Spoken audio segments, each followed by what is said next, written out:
आप सभी मित्रों का एक बार फिर से आज के अनुग्रह दैनिक मनन में हार्दिक स्वागत है। मित्र, 2 दिन पहले हम लोगों ने प्रभु यीशु मसीह द्वारा कहे हुए 2 कथनों पर बातचीत की थी और मनन किया था। सबसे पहला कथन था जिसमें लिखा है मत्ती 9 और उसके 16 में, कोरे कपड़े का पैबंद पुराने पहिरावन पर कोई नहीं लगाता, क्योंकि वह पैबंद पहिरावन से और कुछ खींच लेता है और वह अधिक फट जाता है। हमने इस पर विचार किया था। आज हम विचार करेंगे उसी कंटिन्यूएशन में। अब अभी जो मैंने पढ़ा वो मत्ती 9 उसका 16 है, और अब मत्ती 9 और उसका 17 हम उस पर विचार करेंगे। ये प्रभु यीशु मसीह द्वारा कहा गया दूसरा कथन है, इन द सेम कंटिन्यूएशन। और इसमें ऐसा लिखा है, मत्ती 9 का 17 आपके लिए पढ़ता हूँ। और नया दाखरस पुरानी मशकों में नहीं भरते हैं, क्योंकि ऐसा करने से मशकें फट जाती हैं और दाखरस बह जाता है और मशकें नाश हो जाती हैं। मित्र, आज इस बात पर हम थोड़ी देर विचार करेंगे। जो प्रभु यीशु मसीह के द्वारा कहा गया दूसरा स्टेटमेंट है। सबसे पहला हमने देखा था पुराना और नया कपड़ा, और अब हम देखेंगे मशक के बारे में। यहाँ एक शब्द है मशक। मशक को बहुत सारे अनुवादों में बोतल भी कहा गया है, इवन किंग जेम्स वर्जन में। लेकिन बोतल जो अनुवाद है वो कुछ हद तक, मैं ऐसा कहना चाहता हूँ, ये भ्रम पैदा करता है। क्योंकि आजकल यदि बोतल कहा जाए तो एक दूसरी तस्वीर हमारे मस्तिष्क में उभरती है। तो बोतल उतना सही अनुवाद आज के प्रसंग में नहीं है। लेकिन मूल ग्रीक अनुवाद में यदि देखें तो शब्द आता है, जो शब्द आता है वो है वाइन स्किन। वाइन स्किन बहुत अच्छा शब्द है। वाइन स्किन शब्द आते ही साफ पता चल जाता है कि यहाँ स्किन या चमड़े के कंटेनर की बात हो रही है। मशकें पुराने समय में चमड़े की बनी होती थीं, जिसमें पानी या दाखरस या दाख मधु या कोई भी तरल पदार्थ रखा जा सकता था। मित्र, मशकें मध्य पूर्व में अधिकतर ऊंट या घोड़े की खाल से बनती थी। लेकिन यदि इस्राएल का इतिहास देखें तो आपको पता चलेगा कि मुख्य रूप से यह भेड़ की खाल से बनाई जाती थी। ऊंट की अक्सर नहीं होती थी, घोड़े की खाल की भी नहीं होती थी, लेकिन भेड़ की खाल की होती थी। तो ऐसा क्यों? शायद इसका कारण यह है कि व्यवस्था के अनुसार ऊंट और घोड़े ये शुद्ध पशु नहीं माने जाते, जबकि भेड़ मानी जाती है, क्योंकि उसके खुर फटे होते हैं। लेवी व्यवस्था की पुस्तक में आपको ये वृतांत मिल जाएगा। शोध में ये बात सामने आई है कि ज्यादातर मशकें भेड़ की खाल की ही बनती थीं। यहाँ एक विशेष बात अपने ध्यान में रखिए। यीशु को यशायाह की पुस्तक में भेड़ से तुलना दी गई है। यीशु की तुलना भेड़ से की गई है। यशायाह 53 और उसके 7 में अगर आप देखें तो वहां पर लिखा है, ये यीशु के बारे में भविष्यवाणी है। यहाँ ऐसा लिखा है, वो सताया गया तो भी वह सहता रहा और अपना मुंह न खोला। जिस प्रकार भेड़ वध होने के समय या भेड़ी ऊन कतरने के समय चुपचाप शांत रहती है, वैसे ही उसने भी अपना मुंह ना खोला। एक और घटना की ओर आपका ध्यान लेकर के जाना चाहता हूं मित्र, कि याद कीजिए, आदम और हव्वा जब पाप में गिरे तो उन लोगों ने अपने लिए अंजीर के पत्तों की लंगोट बनाई ताकि अपने नंगेपन को ढक सकें। लेकिन वचन बताता है कि परमेश्वर ने उनके द्वारा बनाए हुए वस्त्रों को स्वीकार नहीं किया, लेकिन उन्हें मेमने के चमड़े का नया वस्त्र दिया। उत्पत्ति 3 और उसके 21 में वचन इस प्रकार से बताता है, और यहोवा परमेश्वर ने आदम और उसकी पत्नी के लिए चमड़े के अंगरखे बनाकर उनको पहना दिए। मित्र, एक सवाल आपके मन में आ सकता है कि यहाँ यानी इस पद में यह उल्लेख तो नहीं है कि परमेश्वर ने अदन की वाटिका में किस पशु के चमड़े का अंगरखा बनाया था। लेकिन बाइबल में ऐसे कई संदर्भ या रेफरेंसेस हैं जिसके द्वारा यह कहा जा सकता है कि बहुत हद तक ये श्योर है कि उन्हें भेड़ की चमड़ी का ही वस्त्र दिया गया होगा, जो यीशु को दिखाता है। ध्यान दीजिए, यशायाह यीशु की तुलना वध की जाने वाली भेड़ से करता है। यूहन्ना बपतिस्मा देने वाला यीशु की तुलना परमेश्वर के मेमने से करता है। अब्राहम जब इसहाक की बलि दे रहा था तो इसहाक के बदले मेढ़ा या भेड़ को मृत्यु का स्वाद चखना पड़ा।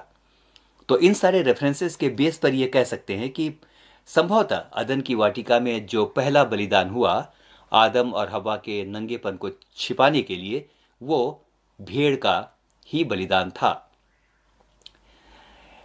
अब ध्यान से देखेंगे, आज के पद की ओर चलते हैं मित्र। इतना स्पष्टीकरण आपको देना बहुत जरूरी था। आज के पद में यीशु कह रहा है कि पुरानी मशकों में नया दाखरस नहीं भरते। अभी अभी हमने चर्चा की कि मशक में तरल पदार्थ रखा जाता था। मशक क्या दिखाती है, या आत्मिक रूप से मशक का क्या अर्थ हो सकता है? मित्र, मशक कुछ और नहीं लेकिन हम हैं, हमारा जीवन है, जिसमें परमेश्वर की इच्छा के अनुसार जीवन का जल रखा होना चाहिए, नया दाखरस रखा हुआ होना चाहिए। दाखरस यीशु के बलिदान के लहू को दिखाता है। आपको याद होगा कि उसने दाखरस लेकर कहा था, इसे पियो क्योंकि ये मेरा लहू है। यीशु कह रहा है कि पुरानी मशकों में नया दाखरस नहीं रखते हैं, वरना दाखरस भी बह जाता है और मशक भी नष्ट हो जाती है। आइए अब इस पूरे वचन को नए दृष्टिकोण से देखते हैं। मशक यानी हम, दाखरस यानी यीशु का लहू जो बलिदान के समय बहाया गया। मित्र, एक उदाहरण देता हूं। जब हम अपने घरों में किसी बोतल या पात्र में पानी रखते हैं तो उसमें पुराना पानी ही रिपीट करूंगा, जब हम अपने घरों में किसी बोतल या पात्र में पानी रखते हैं तो उसमें पुराना पानी ही पड़ा रहना नहीं देते और न ही बर्तन को वैसा ही पड़े रहने देते हैं। हम सुनिश्चित करते हैं कि पानी भी समय समय पर बदला जाता रहे और बर्तन भी साफ रखा जाए। यदि वैसा ना करें तो आप जानते हैं कि क्या होता है, पानी भी खराब हो जाता है और बर्तन में भी काई लग जाती है। बिल्कुल यही बात यहाँ यीशु कहना चाहते हैं। सुनिए, हम अपने पुराने संडे स्कूल के अनुभव से, पुरानी शिक्षाओं से जो वर्षों पहले सीखी थी, अपना आज का आत्मिक जीवन नहीं जी सकते। हमें प्रतिदिन प्रभु के साथ अपने अनुभवों को नया करते जाना है, हमें प्रतिदिन बदलते जाना है। यदि जीवन पुराना है, यदि विचार नहीं बदले हैं, वही पुरानी शत्रुता, वही कड़वाहट, वही ईर्ष्या और जलन जैसी बातें यदि जीवन में हैं, वही पुरानी जलन है ना, वो बातें यदि जीवन में हैं, तो इन पुरानी बातों से, ध्यान के साथ सुनिएगा, इन पुरानी बातों के कारण हमारे जीवन की मशक में कभी भी यीशु का लहू और जीवन का जल ठीक से नहीं टिकेगा। क्योंकि जीवन की मशक में तो कड़वाहट और क्रोध और ईर्ष्या और घृणा और सब प्रकार की बातें हैं। वहां प्रभु यीशु मसीह का लहू कैसे काम करेगा? वहां जीवन का जल कैसे काम करेगा? दो बातें ही रह सकती हैं, या तो प्रभु यीशु मसीह का लहू और जीवन का जल, या फिर दुनिया भर की कड़वाहट की बातें। So options we have right now कि हम किसको अपने जीवन की मशक में जगह देते हैं। यहां पर प्रभु यीशु मसीह नएपन की बात कर रहा है कि नया दाखरस नई मशक में ही डालते हैं। तो अब पुराना साल तो निकल गया मित्रों, अब नया साल सामने है, तो आइए अपने जीवन की मशक को नया करें। एक उदाहरण और देखते हैं। यूहन्ना 4 और उसके 14 में यीशु ने क्या कहा, सुनिए।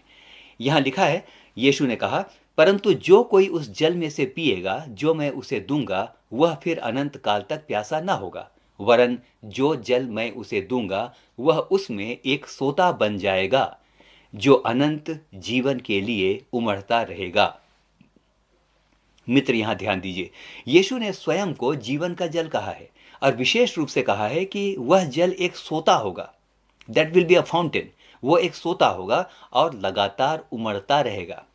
मित्र, सोते का जल हमेशा नया होता है, वह तालाब या नाली के पानी की तरह ठहरा हुआ नहीं होता। पुराने जीवन में नया सोता नहीं उमड़ सकता।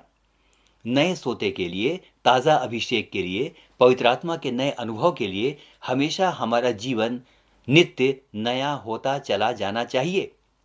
मित्र, ध्यान दें, कभी भी परमेश्वर हमें बासी नहीं देना चाहता है। आपको याद होगा कि जब आकाश से मन्ना गिरता था तो परमेश्वर ने आज्ञा दी थी कि हर दिन ताजा मन्ना ही बटोरा जाए। आइए अब समाप्त करते हैं। मित्र, हम अपने आत्मिक जीवन में अक्सर क्यों नहीं बढ़ पाते? ये एक सवाल है। हम क्यों नहीं आगे बढ़ पाते हैं आत्मिक जीवन के अंदर? शायद इसीलिए कि हमारे जीवनों में पुरानी बातें बनी रहती हैं, पुराने आइडियाज, किसी के प्रति पुरानी धारणा। दरअसल सच्चाई यह है मित्र कि हम बदलना नहीं चाहते, जबकि पौलुस कहता है हमें प्रतिदिन अंश अंश करके बदलना चाहिए।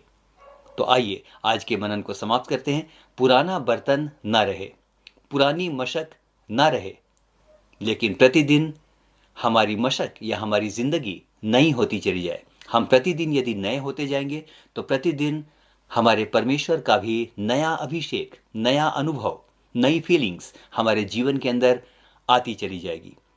इफिसियों 4 उसके 23 में परमेश्वर का वचन कहता है, मैं नहीं कहता, ये वचन कहता है, अपने आत्मिक स्वभाव में निरंतर नए बनते जाओ।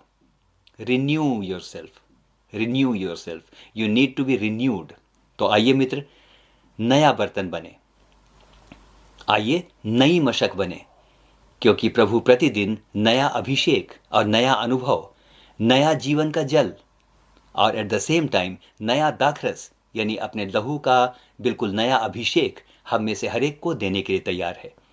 तो नए साल में नएपन से आरंभ करें। हम में से हर एक को परमेश्वर बहुतायत के साथ आशीष दे।